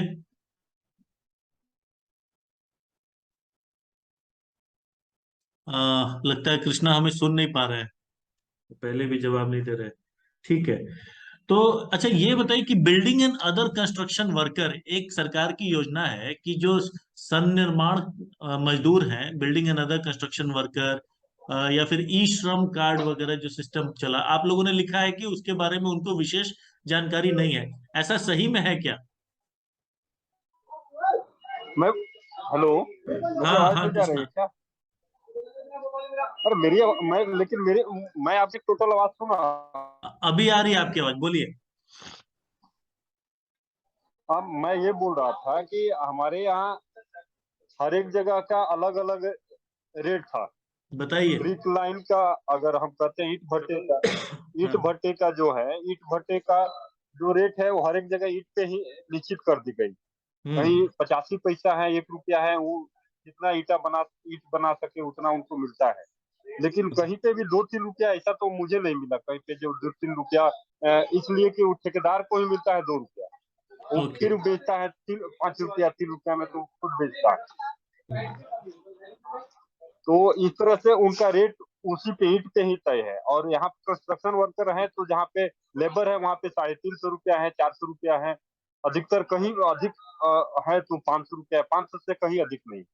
ठीक है, किलो साइड का हम बता रहे ठीक है। अब ये हैं। बताइए कि और बिल्ड, जहाँ तक गवर्नमेंट योजना की बात है, हाँ हाँ हाँ, योजना, गवर्नमेंट योजना की बात है तो उनको 2-3 चीजें, जो राशन कार्ड था इसके बारे में उनको जानकारी है कि राशन कार्ड होना चाहिए, बीपीएल कार्ड होना चाहिए। कई जगह जानकारी है उनको और कई जगह कई लोगों को मिला भी। कई जगह यही मैं आपको पहले भी बता रहा था कि राशन कार्ड उनका बना है और उनको काट दिया गया है इसलिए कि वो यहाँ आकर रहते हैं। कई जगह है कि वो गाँव जाते हैं इसके लिए तब मिलता है, तो उनको टाइम से मिलता नहीं है, लेकिन कई जगह बना हुआ है। जैसे श्रम कार्ड आज के डेट में हमको लग रहा है कि जो खास करके जो दिल्ली वाले हैं वो लगभग सब लोग श्रम कार्ड बनवाए हुए हैं। कुछ लोग जो नहीं जानते हैं, बहुत कम लोग ऐसे मिलते हैं, उनको जानकारी है ये सब चीजों को। तो श्रम कार्ड जो का कुछ वही हम लाभ अलीगढ़ वगैरह में मिलता जाते है उनको? श्रम कार्ड का कुछ लाभ मिलता है उनको, कोई फायदा? हैं तो पहले श्रम कार्ड का कुछ कुछ फायदा मिलता है, लेकिन वो ना मात्रा का है, इसलिए कि गवर्नमेंट का उस पे बनवा तो दिया, लेकिन वो कुछ उस तरह से बेनिफिट नहीं मिला। वहीं लेबर कार्ड का बहुत लोगों को बेनिफिट मिला है। वहीं पे अगर हम लेबर कार्ड की बात बोले तो कोरोना में कई लोगों को 5,000 10,000 रुपया मिला है गवर्नमेंट के साइड से। अच्छा, हाँ, ठीक है। अगला सवाल है कि वहीं राशन कार्ड का उनको सबसे बड़ा मुझे दो दो कारण बताइए कि आखिर बच्चे स्कूल क्यों नहीं जा पाते, या नहीं जाते या जा पाते। बस दो दो कारण, मुझे सबसे बड़े कारण अपने अपने बता दीजिए। उनकी सबसे एक कारण जो है वो है अधिक महंगाई। ठीक है। और दूसरा ये है कि उनको जहाँ पे जैसे दोनों में डिफरेंसेस है, लेकिन सर आप दो कारण बोल रहे हैं, लेकिन इसमें यह है कि जो ईंट भट्टा लेबर का अलग कंडीशन है और जो लेबर है उनका अलग कंडीशन है। दोनों का और बता ईंट दीजिए आप भट्टा मुझे। वाले पे है पास में। हाँ, मैं दोनों का इसलिए बता रहा हूँ। ईंट भट्टा लेबर का जो है पास में कोई स्कूल नहीं होता है, इसलिए कि ईंट भट्टा भी जो बना है वो गाँव से बहुत दूरी पे है, बीच में बना है, तो वहाँ ठीक पे है। स्कूल की सुविधा नहीं है, तो इसके चलते उनका एडमिशन नहीं हो पाता है। ठीक और है। दूसरा ये है कि उनके जो गार्जियन है वो पढ़े लिखे नहीं है, और वो पढ़ाई का उतना महत्व बहुत जगह वो बताने पे समझ पाते हैं कि हाँ ऐसा होना चाहिए, लेकिन बहुत जगह है कि नशा है उनके पास 99%। ठीक इस है। भट्टा में ये देखने को मिला कि अधिकतर लेबर जो है नशा में है, तो इसके चलते वो बच्चों पर ध्यान भी ठीक से नहीं दे पाते हैं। लेकिन वही कंस्ट्रक्शन वर्कर में ऐसा नहीं है। कंस्ट्रक्शन वर्कर महंगाई से है परेशान, और वो अपने परिवार की बेसिक नीड पूरा नहीं कर पाता है, जिसके चलते वो पढ़ाई पे नहीं ध्यान दे पा रहा है। ये दो मेरा कारण।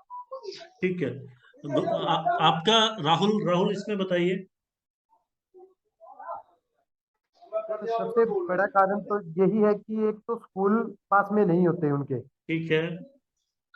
स्कूल उनसे काफी एरिया, उनके कंस्ट्रक्शन एरिया से या उनके रहने वाले एरिया से दूर होते हैं थोड़े। ठीक है। और दूसरा उनको ये प्रॉब्लम रहती है कि जैसे बड़े हो गए बच्चे, तो बड़े पहले अपने प्रवासी जहाँ पे से वो आते हैं बच्चे, कुछ वर्कर के बच्चे वहीं पर ही रह रहे होते हैं ऑलरेडी, तो उन्हें स्टडी का नहीं पता होता कि बच्चे क्या स्टडी कर रहे हैं और कैसे स्टडी कर रहे हैं, इसलिए स्टडी की तरफ पेरेंट्स का ध्यान कम रहता है। ठीक है। ओके, चंद्रशेखर आप बताइए। सर हमारे यहाँ सर पढ़ाई लिखाई के प्रति तो सब लोग जागरूक है। सब लेबर के बच्चे चाहते, लेबर चाहते हैं कि अपने बच्चों को पढ़ाएं। यहाँ समस्या यहाँ बेसिक एजुकेशन को लेकर या फिर माता पिता के आय के स्रोत को लेकर वो लोग अपने पढ़ाई को छोड़ते हैं। बेसिकली यही प्रॉब्लम है सर। और अगर उनका बेसिक अच्छा रहे बच्चा लोग का शुरुआत में, तो शायद उन लोग का पढ़ाई बाद में उन लोग ना छोड़े और लोग पढ़ाई को आगे रहेगा। ओके, गौरव आपका।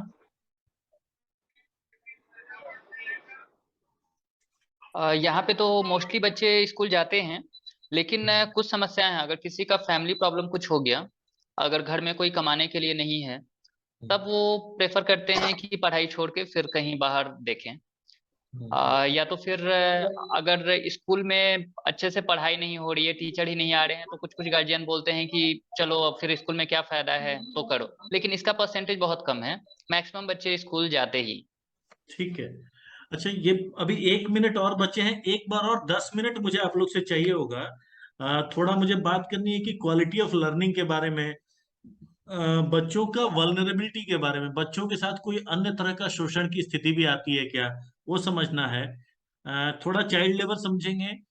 शराब कितनी मात्रा में चलती है ईंट भट्ठों पे या कंस्ट्रक्शन साइट वर्कर्स में, इसको समझेंगे। और कोई बड़ी बात आप बताना चाहते हो, कोई बड़ी कहानी, इंपॉर्टेंट कहानी, या तो तकलीफ की कहानी या कोई अच्छी भी कहानी, वो भी जानना चाहेंगे। तो ये 3-4 बातें मुझे आपसे जाननी है। अ, दूसरा एक और इम्पोर्टेंट है कि इसमें एक बहुत शानदार एजेंसी नेटवर्क काम करता है, जो ऐसे मजदूरों को गांव गिराव से पकड़ कर लाता है। वो एजेंसी नेटवर्क को भी अगर आप में से किसी ने समझा है तो वो मैं आपसे समझना चाहूंगा कि कैसे एजेंट उनको फंसाते हैं, या क्यों बार बार वो एक ही एजेंट के पास चले जाते हैं, क्या होता है, कैसे वो मैनेज करते हैं। तो ये 3-4 बातें मुझे समझनी है। जस्ट 10-15 सेकंड में कट जाएगा और फिर हम लोग जुड़ेंगे, 10 मिनट में वाइंड अप कर लेंगे, ज्यादा समय नहीं लूंगा। हेलो, मैं बोलूं? कटने वाला 1 मिनट कट जाने दीजिए, फिर जुड़िएगा।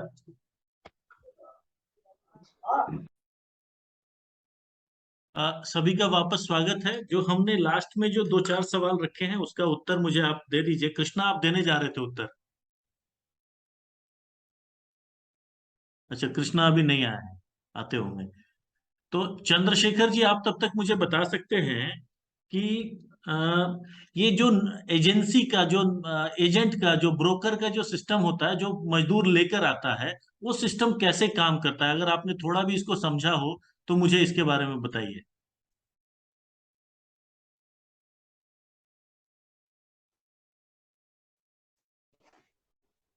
Hello sir. हाँ, बोलिए। सर, हम ये बताना चाहते हैं कि ब्रोकर का सिस्टम उसी गांव के लोग जो बाहर जा चुके हैं, उन्हीं से ये लिंक बनता है। प्लस उनका क्या है कि जो बच्चे पढ़ाई छोड़ रहे हैं, उनका मेन कारण है कि आजकल मोबाइल हो गया, बाइक हो गया, और भी बहुत सारा जो एंटरटेनमेंट की चीज है, उन लोग बाई करना चाहते हैं। प्लस वो घूमना चाहते हैं, इसके लिए वह बाहर की ओर रुख करते हैं, और ऐसे एजेंसी के में लोग लिंक बनाते हैं, और बाहर में जिले से अधिक पेमेंट मिलता है, इसके लिए वो जाना चाहते हैं सर। ओके, तो बाहर वो जाना चाहते हैं, एक तो कि ब्रोकर प्रयास करता है, संपर्क करता है, उनके द्वारा मोटिवेट होते हैं, वो लेटेस्ट सामान, गैजेट्स वगैरह को देखते हैं, शहर देखना चाहते हैं, कुछ कैश पैसा कमाना चाहते हैं। इन कारणों से लोग, युवा भी बाहर निकल जाना चाहते हैं। ठीक है, बाहर निकल गए, मजदूर काम करते हैं, एजेंट का सिस्टम पे आपने बताया। ईंट भट्टा और कंस्ट्रक्शन साइट में बच्चों के लिए और क्या चुनौती दिखी जो सामान्य घर के बच्चों को नहीं दिखती है? जैसे कि हमारे आपके घर के जो बच्चे हैं, जैसे आप उनको सुरक्षा में रखते हैं, हम रखते हैं, ईंट भट्टा और कंस्ट्रक्शन साइट में बच्चों के सामने और क्या क्या चुनौती खड़ी है?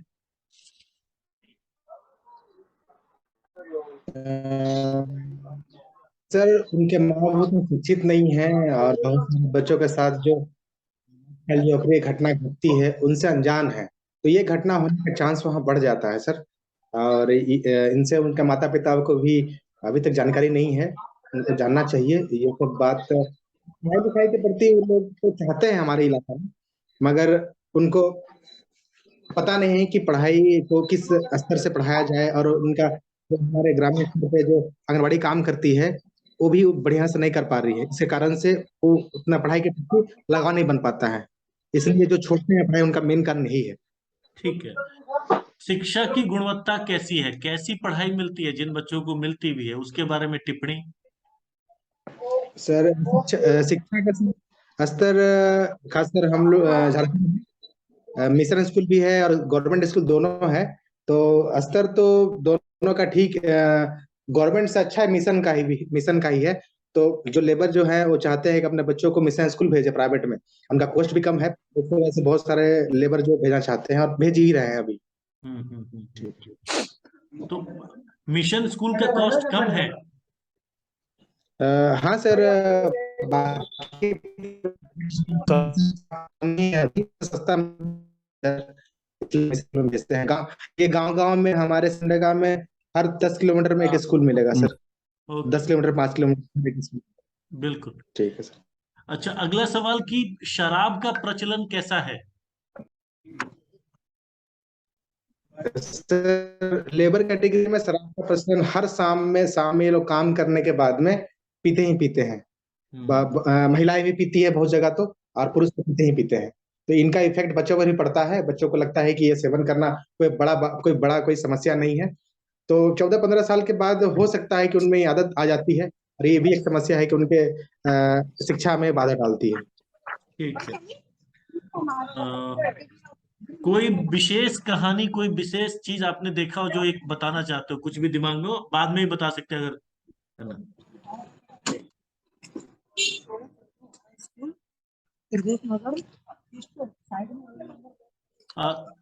तब तक मैं कृष्णा से पूछना चाहूंगा। कृष्णा, आप अपना अनुभव बता देंगे, विशेष करके एजेंट को लेकर, बच्चों की चुनौती को लेकर, शराब को लेकर और शिक्षा की गुणवत्ता को लेकर।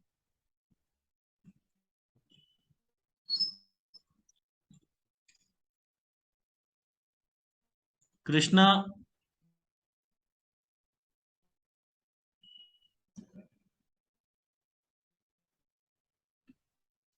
चलिए लगता है हम कृष्णा तक नहीं पहुंच। हाँ कृष्णा हेलो। बताइए। हाँ बताइए। हाँ, सबसे पहले अगर हम बात करते हैं तो ये अधिकतर जगह हर एक जो ब्रिक लाइन जो मालिक है ना, जो ईंट भट्टा का मालिक है, वो अपना कुछ एजेंट रखा है हर एक एरिया में। वो एक दूसरे से कांटेक्ट में है, एक दूसरे के मालिक को जानता है, और वो वहां से थोक के भाव से वहां जाता है, कुछ पैसा दे देता है एडवांस, और वो उनके बच्चों सहित लेकर के आता है। चाहे लेबर भी है तो बच्चों सहित वो आते हैं, गार्जियन सहित, और यहीं पे 3 महीना 6 महीना का कॉन्ट्रैक्ट होता है एक प्रकार। कई जगह है कि एक बार चला गया तो खुद कॉन्ट्रैक्ट बना लिया है। तो इस तरह से है, देखने को ये मिला कि 90 जगह ये है कि कॉन्ट्रैक्ट के थ्रू पे है। उनका मालिक से उनका कोई नाता नहीं है। मालिक क्या कर रहा है, उस बीच में जो होता है मुंशी, उनको बोलते हैं ये लोग, तो उनके थ्रू इनको वेतन मिलता है, उनके थ्रू इनको पैसा मिलता है। जब इनको कोई जरूरत है तो कहीं कहीं पे है जो मालिक जो है कुछ रहने के लिए उनको कुछ बना दिया है इंफ्रास्ट्रक्चर, लेकिन वो भी कुछ अच्छा चीजें नहीं बनाया है कि बस एक ही क्या कहते हैं, जैसे अभी एक जगह बात हो रही थी, वहां पे बाथरूम की सुविधा नाम मात्र की है। एक जगह है कॉमन बाथरूम है, वहीं पे वो भी उस तरह से सफाई नहीं है। कई जगह वो भी नहीं है। पानी की भी सुविधा उस तरह से ठीक नहीं है। पानी एक जगह आता है, टैंकर आ गया तो ठीक है, नहीं आता है तो उनको बहुत दिक्कत होती है। पीने वाली पानी खास करके हम बात कर रहे हैं। अब हम बात कर दूसरा क्वेश्चन आपका जो इस पे था कि उनकी विशेषकर शिक्षा का गुणवत्ता। तो देखिए सर, ये देखने को हमको मिला है कि जहाँ पे अब एक क्वेश्चन आप बोल रहे थे कि हम लोग में और उन लोग में क्या डिफरेंसेज है। हम लोग जहाँ सोचते हैं कि एक बेर अगर मैं नहीं खा रहा हूँ और मेरा भाई पढ़ रहा है तो हम उसमें कंप्रोमाइज करते हैं। उनको कंप्रोमाइज समझ में नहीं आता कि वो लेबर को लेकर के इतना हार्ड वर्क करते हैं कि वो इस टाइप से कंप्रोमाइज नहीं कर पाते हैं। उनको लगता है जो खा लिए वही ठीक है, खाना मिल गया, बच्चा पढ़ रहा है कि नहीं पढ़ रहा है उस पर उन तरह वो ध्यान नहीं दे पाते हैं जितना कि हम लोग ध्यान दे पाते हैं। ये खास करके हम देखते हैं ये ईंट भट्टा लेबर में। वहीं कंस्ट्रक्शन वर्कर में महंगाई के बावजूद भी बच्चों को पढ़ा रहे हैं। वो भी कई जगह ये लोग भी डायरेक्ट कंस्ट्रक्शन, बड़े बड़े कंस्ट्रक्शन में देखते हैं तो ये लोग भी ठेकेदारी पर छापे हैं। उनको 500 300 400 ये तय कर लिया है। कंट्रैक्टर है, कंट्रैक्टर ही सारा चीज इनको पैसा देना, सब चीज। ये लोग डायरेक्ट भर्ती भी नहीं हो सकती, डायरेक्ट इनकी एंट्री भी बैन होती है। अगर कोई कई जगह देखते हैं, अभी दुर्घटना भी एक जगह हुआ था कि मालूम चला हमको कि वहां पे एक लेबर मर गया था, और उसकी लाश क्या किया था मालिक ही लेकर के गायब करवा दिया था। किसी को कानून कान खबर नहीं। केस हुआ, हम ये यहाँ पे कुछ लेबर वर्कर काम करता है, वो जाकर के काम किया, तब उसको कुछ भरपाई हुआ। तो ये चीजें ये वहां पे भी मिलता है। और मुझे एक बताया एक लेबर ही, एक बगल वाले जो चिमनी है, ईंट भट्टा जो है, वहां पे एक वर्कर के साथ भी यही हुआ था। तो झगड़ा हुआ, मार करके उसको चिमनी में डाल दिया गया। ये सब चीजें कई जगह मैंने रंगूटे खड़ा करने वाली चीजें थी कि ये सब चीजें भी होती हैं और किसी को कानों कान खबर तक नहीं होता है और पैसा दे करके मालिक और ये बीच का जो होता है वो कॉन्ट्रैक्टर मिल करके खत्म कर देते हैं, पुलिस के पास खबर तक नहीं पहुंचती, ये भी होता है। हेलो हाँ, सुन रहे हैं, बोलिए। जी, और एक क्या इसमें कुछ आपको और कोई मुद्दा है तो थोड़ा बता शराब, दीजिए, एक बार फिर शराब, बोलते हैं, एक बार फिर। शराब। शराब तो है सर, शराब देखिए कई लेकिन हमको कई ऐसे भी मिले वर्कर जो शराब नहीं पीते हैं, उनके परिवार में भी कई नहीं पीते हैं, एक काम करते हैं वो लोग शराब की जगह पे हाँ कोई ना कोई नशा के एडिक्ट हैं वो लोग, ये देखने को मिला खास करके ब्रिक लाइन पे। कंस्ट्रक्शन वर्कर में है बहुत लेबर खाता पीता है और बहुत लेबर नहीं भी पीता है, ऐसा भी है।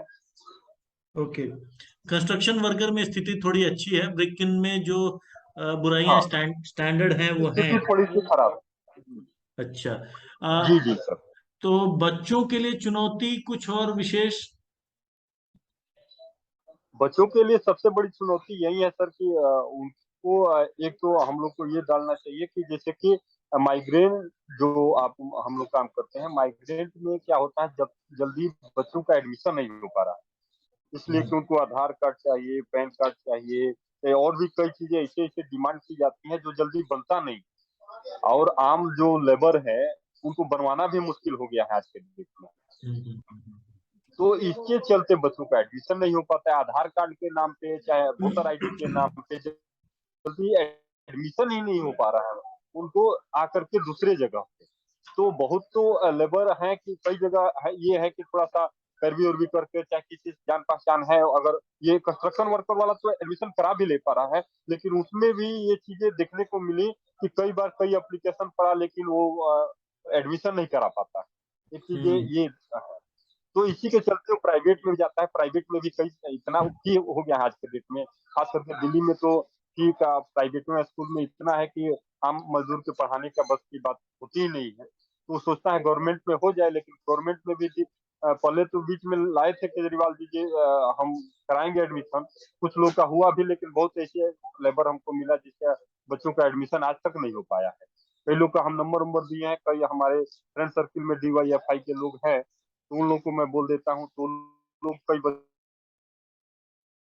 का एडमिशन, लेकिन अभी भी इस बात से असंतुष्टि है कि बहुत बच्चे चाहते हुए भी नहीं पढ़ पा रहे हैं, उनका एडमिशन नहीं हो पा रहा है, ये सबसे मुख्य इश्यू है। और ये चीजें और जगह भी जाते हैं तो ये और भी विकट है, जैसे हम यूपी में देखें तो यूपी में तो और जैसे अगर उसका घर जैसे काम कर रहा है अलीगढ़ में और उसका घर है अगर उधर दूसरे साइड में, तो उसके बच्चे का एडमिशन वहाँ हो जाता है, लेकिन यहाँ जल्दी एडमिशन ही नहीं होता, तो उसके और कई जगह तो टीचर ही बोल देते हैं कि जाओ अब पढ़कर क्या करोगे।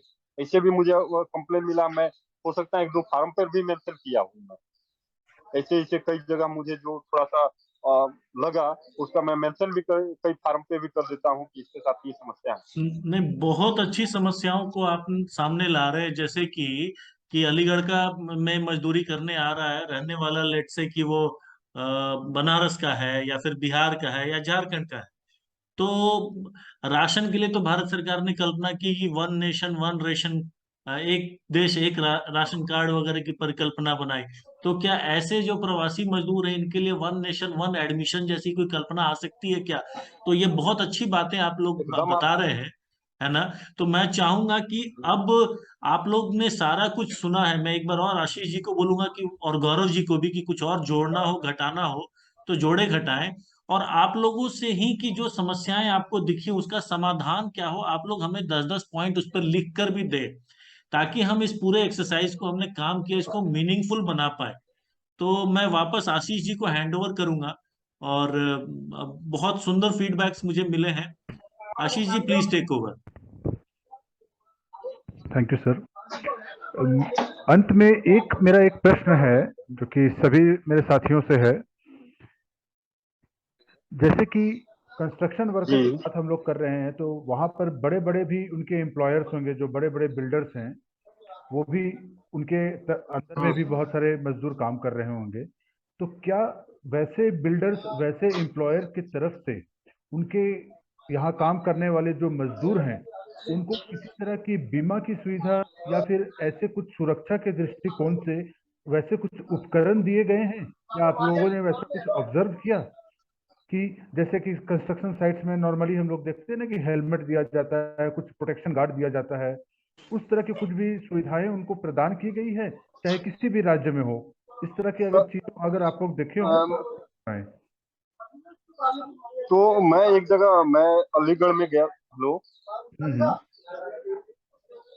अलीगढ़ में मैं गया था, अलीगढ़ सॉरी प्रयागराज में एक ऐसा साइड मिला मुझे जिससे कि उसके, लेकिन उसमें ये है कि इतना जो बताएं कि जो ब्रिज का कंस्ट्रक्टर इतना मजबूत होता है कि आपको एंट्री तक नहीं करने दिया। वो बोला कि नहीं, जब तक हमारा ऊपर से आदेश नहीं आएगा कि हम लोग हर एक सुविधा देते हैं। देखिए, हम पढ़ने के लिए भी हमको बताया कि हमारे बच्चे जो हैं वो जो हम भेजते हैं, अब कितना सच्चाई था वो तो नहीं जानने दिया, लेकिन बताया कि हम कई बीमा भी कराते हैं, ये कराते हैं, लेकिन सच्चाई मैं उतना नहीं मैं बता सकता, इसलिए कि मैं अंदर मुझे वो नहीं आता। और दिल्ली में है ऐसे कई कंस्ट्रक्शन वाले जो हैं जो ये सब सुविधा देते हैं, लेकिन वैसे बहुत कम फिर भी। और बाकी के राज्यों में क्या स्थिति है? राहुल जी अगर है तो राहुल जी भी बता सकते हैं, चंद्रशेखर जी भी बता सकते हैं। क्या आपने अपने क्षेत्र में इस तरह की सर कुछ चीजों को सर कंस्ट्रक्शन लेबर के पास में जो बात ये सब पता चला था कि जो सरकार की तरफ से जो श्रम नियोजन की तरफ से जो कुछ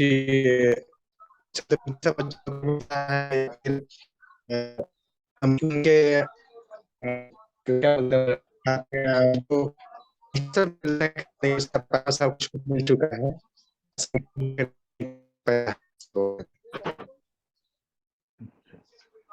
राहुल जी आपके गंगानगर में क्या स्थिति है?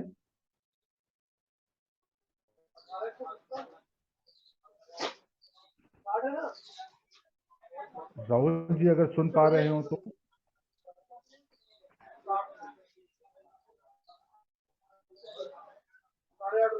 आशीष सर जी जी बिल्कुल बताएं। अब मैं क्या अभी लंबा चलेगा कि अब नहीं बस ये लास्ट था हमारा। मुझे कोई बुला रहा है इसलिए मैं थोड़ा सा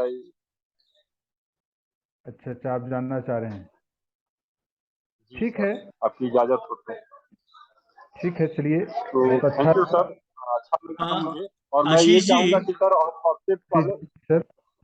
कृष्णा, आप सॉल्यूशंस जो चुनौतियां दिखती हैं उसके सॉल्यूशंस में आपको जो समझ में आता है वो सुझाव लिखकर आप 10 पॉइंट हमें भेजेंगे, और आज ही भेजेंगे, ठीक है? ठीक है, हाँ ठीक है। हाँ, 10 पॉइंट सिंपल लिख के भेज दीजिए, आप उसको लिख के भेज दीजिए, और ताकि पता चले कि आपने जो मैं ये आपके लिए भी रात में भेज पाऊंगा। क्या ये भेजेंगे? आपसे मैं रात में भेज पाऊंगा आपको। हाँ, रात तक मुझे भेज रात में दीजिए। मैं भेजूंगा आपको ये 10 पॉइंट का। बिल्कुल ठीक है बिल्कुल सर, थैंक यू। बिल्कुल, thank you. Thank you Ashish sir. जी, बाकी लोग को भी फिर आप छोड़ सकते हैं, और उनसे भी निवेदन कीजिए कि बिल्कुल वो लोग भी रात तक 10 पॉइंट हमें दे दे, और फिर हम लोग इस पे आगे काम करते हैं। जी सर, जी सर। तो आज का सेशन काफी अच्छा रहा, बहुत सारी चीजें हम लोगों के सामने में आई जो जो अभी तक वहां पर आपने अपने अपने एरिया में जो ऑब्जर्व किया था, आज इस वर्चुअल मीटिंग के माध्यम से सारी चीजों पर आपने अच्छा प्रकाश डाला।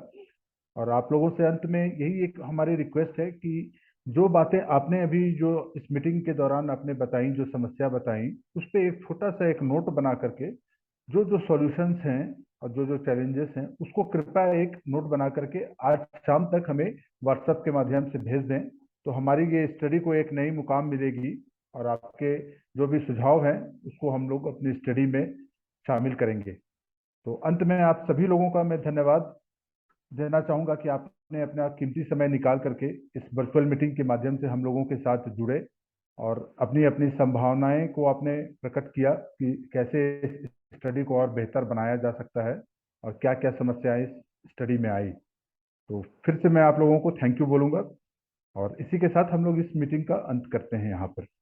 Thank you all the participants. बहुत बहुत धन्यवाद सभी का। Thank you sir.